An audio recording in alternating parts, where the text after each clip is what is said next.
Have you ever looked at an old photo of a celebrity and thought, there's no way that's the same person? Well, time spares no one, but for some celebrities, it was especially cruel. Shocking changes, questionable decisions, and phases that completely transformed faces the public once knew. These are transformations that got people talking and impressed a lot of folks, and that's exactly what you're going to see here today. So go ahead and leave your like, click the subscribe button down below, and let's go!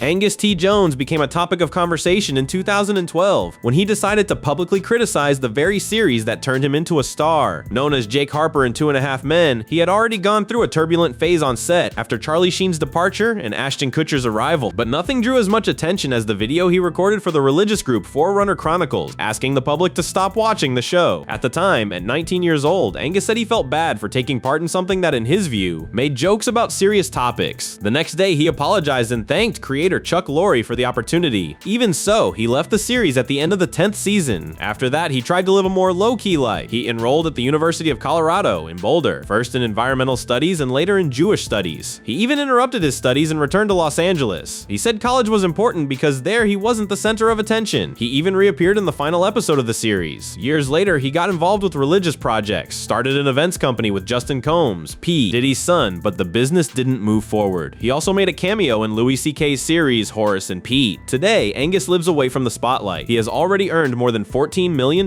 just in the last seasons, with salaries that reach $300,000 per episode. Maybe that's why he isn't in a hurry to come back. Sometimes, disappearing is also a choice.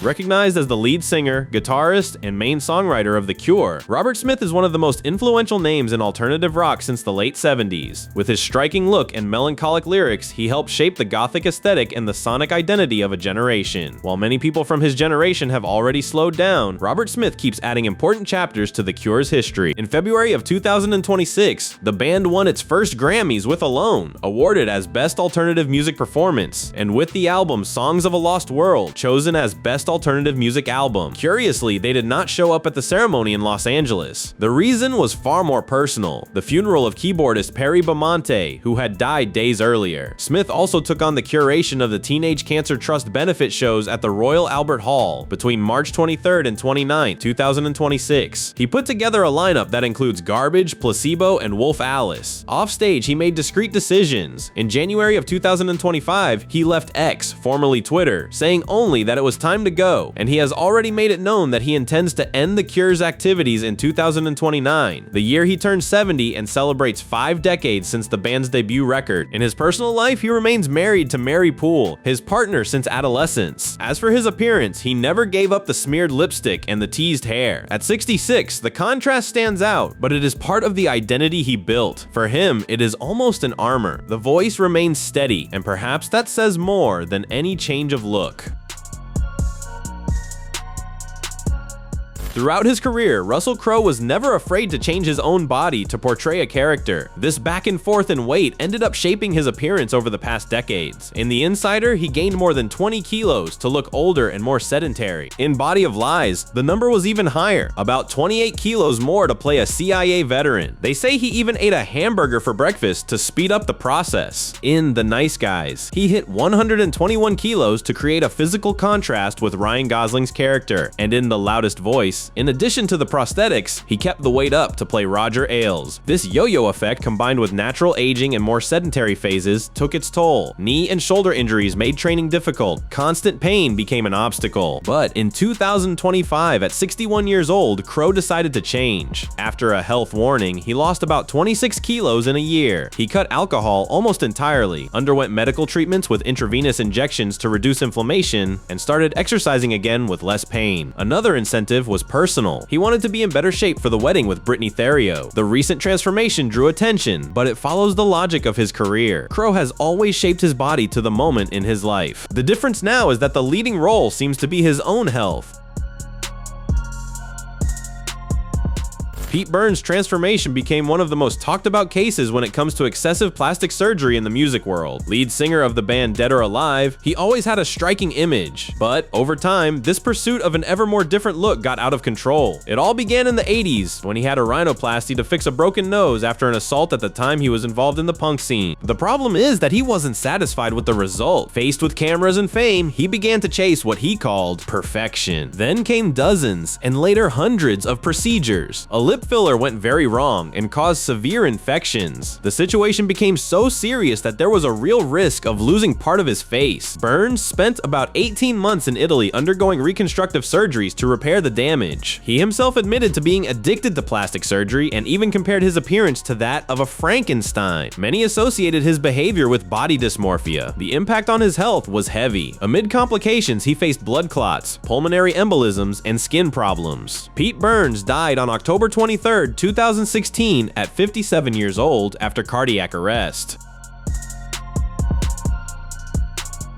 An icon of romantic comedies and an Oscar winner in the 60s, Goldie Hawn built a career marked by charisma, light humor, and an energy that has spanned generations in Hollywood. At 80 years old, Goldie Hawn returned to the center of conversation after appearing at the 2025 Oscars. And what drew the most attention was not just her presence on stage, but the changes in her face that many viewers commented on across social media. Experts point out that the transformation may be the result of a combination of factors. On one side, natural aging. On the other, possible cosmetic procedures over the years, such as a facelift, a neck lift, and fillers. A Beverly Hills surgeon even commented that some features seen today resemble older techniques, which pulled the skin too tightly or added excessive volume, leaving the face wider and with somewhat different expression. Goldie has already denied having had plastic surgery in the past. She only said that she tried to inflate her lips for a movie and found the experience so painful that she dropped the idea. At the Oscars, another detail influenced the buzz. The actress revealed she is practically without vision because of cataracts, which explained a certain difficulty on stage and an expression that part of the public considered strange. Despite the criticism, she has always defended a lifestyle focused on well-being. Daily meditation, light eating with green juices and simple proteins, as well as walking, biking, and trampoline exercises are part of her routine. For Goldie, aging is inevitable. The focus, according to her, is on mental health and gratitude. Perhaps that is what still sustains the energy that has defined her career for decades. Audiences came to know Lisa Robin Kelly as the sarcastic Lori Foreman on the series That 70s Show, but off-screen, her story took a much heavier turn. Lisa said that everything started to go off the rails when she suffered a miscarriage during the period when she was still working on the series. The loss affected her deeply. To try to cope with the pain, she started drinking more and more. Alcohol became a constant crutch, and over time, other substances came as well. The addiction ended up affecting her professional performance, and she left the cast after the 5th season, being replaced by another actress. Between 2010 and 2013, Lisa's name returned to the headlines for very different reasons. She was arrested several times, including cases of driving under the influence of alcohol and incidents of assault. The mugshots shocked fans, who noticed an intense physical change compared to her days on the series. On August 14th, 2013, at 43 years old, Lisa died while sleeping in a rehabilitation clinic in California. She had checked herself in voluntarily 2 days earlier. The official cause was accidental overdose due to multiple substance intoxication. In 1986, she was the face of one of the biggest hits in cinema. After that, she vanished off the radar. But Kelly McGillis' story is far more complex than it seems. Before shining in Top Gun, Kelly studied acting at the prestigious Juilliard School in New York. It was there that in 1982, she suffered a violent attack inside her own apartment. The trauma left deep marks. She began to face panic attacks, insomnia, and problems with alcohol. Even so, her career took off. In 1985, she drew attention in Witness, alongside Harrison Ford. The following year, she became a worldwide star as Charlie, Tom Cruise's love interest. The film was the biggest box office success of that year, but fame didn't bring peace. Kelly never felt comfortable with the exposure. Behind the scenes, she dealt with chemical dependency and personal conflicts. She got married, had 2 daughters, opened a restaurant in Florida, and little by little, distanced herself from Hollywood. In 2009, she publicly came out as gay. Years earlier, she had already begun a relationship with Melanie Elias, with whom she also sought sobriety. society. Later, she moved to Hendersonville, North Carolina, where she began teaching acting and living discreetly. She still acts from time to time in independent productions, but with no interest in returning to stardom. When asked about her absence from Top Gun: Maverick, she responded matter-of-factly. She said she was old, overweight, and living her real age. Kelly McGillis didn't disappear. She simply chose a life that made more sense for her. His image was always as striking as his voice itself, but over the decades, Shane MacGowan's physical transformation became a topic almost as discussed as his songs. As the leader of the band The Pogues, he became an icon of Celtic punk in the 1980s. But offstage, he lived at a self-destructive pace. From a very young age, he plunged into alcohol use and heavy substances. The result was premature aging and a visible physical deterioration, which intensified over time. One of the most famous traits was the condition of his teeth. For years, they symbolized both his rebelliousness and the impact of addiction. In 2008, he lost his last natural teeth. 7 years later, he underwent a dental reconstruction surgery that lasted about 9 hours. The procedure became known as the Everest of dentistry, given its complexity. Implants, prosthetics, and meticulous work gave him a functional smile after decades of damage. But the problems did not stop there. In 2015, a serious fall resulted in a fractured pelvis. From that moment on, he began to use a wheelchair permanently. Other subsequent falls worsened injuries to his knees, further reducing his mobility. In the final years of his life, his health became even more fragile. Frequent hospitalizations left his appearance visibly debilitated. In 2022, he received a diagnosis of viral encephalitis, an inflammation in the brain that required intensive treatment and constant monitoring. When he died in November of 2023 at 65 years old, many remembered not only the brilliant artist behind classics immortalized by the band, but also the figure who lived intensely, paying a high price for every excess. Shane MacGowan's trajectory was extreme in every sense, chaotic and deeply human. She was 14 years old when she tried substances for the first time. From then on, Danniella Westbrook's life entered a spiral that mixed fame, trauma, and self-destruction. Revealed while still a teenager as Sam Mitchell in EastEnders, she became an idol in the United Kingdom. But behind the cameras, the addiction grew. In one of the most critical phases, she fainted on set and ended up being fired for behavior linked to substance use. The intense consumption of these things caused a collapse in the nasal septum, creating an injury that became a tabloid headline after paparazzi photos. She revealed having spent around 250,000 pounds on substances over the course of her life. She faced attempts against herself, psychiatric hospitalizations, and diagnoses such as borderline personality disorder and bipolar disorder. She also reported having been the victim of an intimate crime in the industry, including allegations involving Jimmy Savile. Even amid relapses, she sought rehabilitation, took part in reality shows like Celebrity Big Brother, and underwent multiple surgeries to reconstruct the face affected by addiction. Danniella continues trying to rebuild her own story away from the sensationalism that chased her for decades. Lil Kim built one of the most impactful trajectories in music. Discovered by the notorious B.I.G., she debuted in 1996 with hardcore and redefined the female space in rap with explicit lyrics, luxury, and a fearless attitude. She became a symbol of power, influencing artists like Nicki Minaj and many others. But behind the confident image, there was a story marked by trauma. Kim revealed that she lived through abusive relationships, including one that resulted in an act that broke her nose. Some of the first rhinoplasties were, according to her, reconstructive. Over time, other cosmetic procedures followed, such as fillers in the cheekbones and lips, as well as interventions to the jaw. Specialists point out that the accumulation of these surgeries drastically changed her features, leading part of the public to say she became unrecognizable. She also faced criticism about possible skin lightening and excessive use of filters, reigniting debates about racial standards and aesthetic pressure in the industry. Amid controversies, prison at the peak of her career, and disputes with rivals, Lil Kim went through extreme. Today, she splits her time between motherhood, social projects, and her legacy as a pioneer.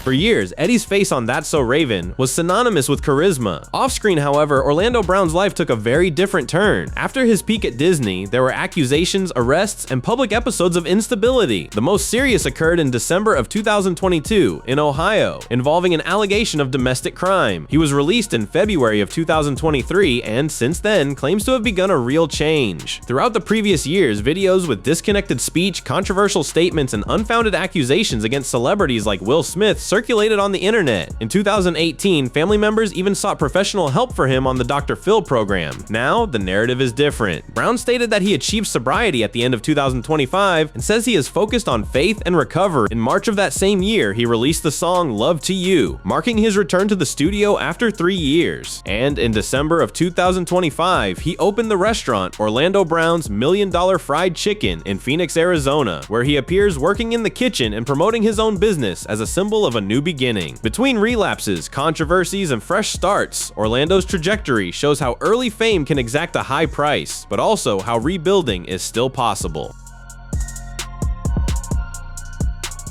Sinead O'Connor's story begins long before fame. Born on December 8, 1966 in Ireland, she grew up amid physical and psychological torture at home. After her parents' divorce, she was sent as a teenager to one of the Magdalene laundries, institutions linked to the Catholic Church marked by allegations of abuse. There she spent about 18 months, an experience that shaped her critical view of the church for the rest of her life. Still young, she fled to Dublin and began singing on streets and in bars. In 1987, she released The Lion and the Cobra, but it was with Nothing Compares to You, a composition by Prince, that she became a worldwide star in 1990. 2 years later, on the program Saturday Night Live, she tore up a photo of Pope John Paul II live to denounce crimes in the church. The gesture generated boycotts, boos, and a strong impact on her career. Throughout her life, she faced 4 marriages, battles for custody of her children, fibromyalgia, and a diagnosis of bipolar disorder, later questioned. In 2018, she converted to Islam and changed her name. In 2022, tragedy struck her 17-year-old son Shane. Devastated, Tashade canceled commitments and plunged into mourning. In July 2023, she was found dead in London at 56 years old. Doctors stated that the cause of death was due to asthma and complications from her lung disease. Today, she is remembered as an intense, vulnerable, and courageous artist whose voice was always an instrument of denunciation and compassion. Don't forget to subscribe to watch more videos like this.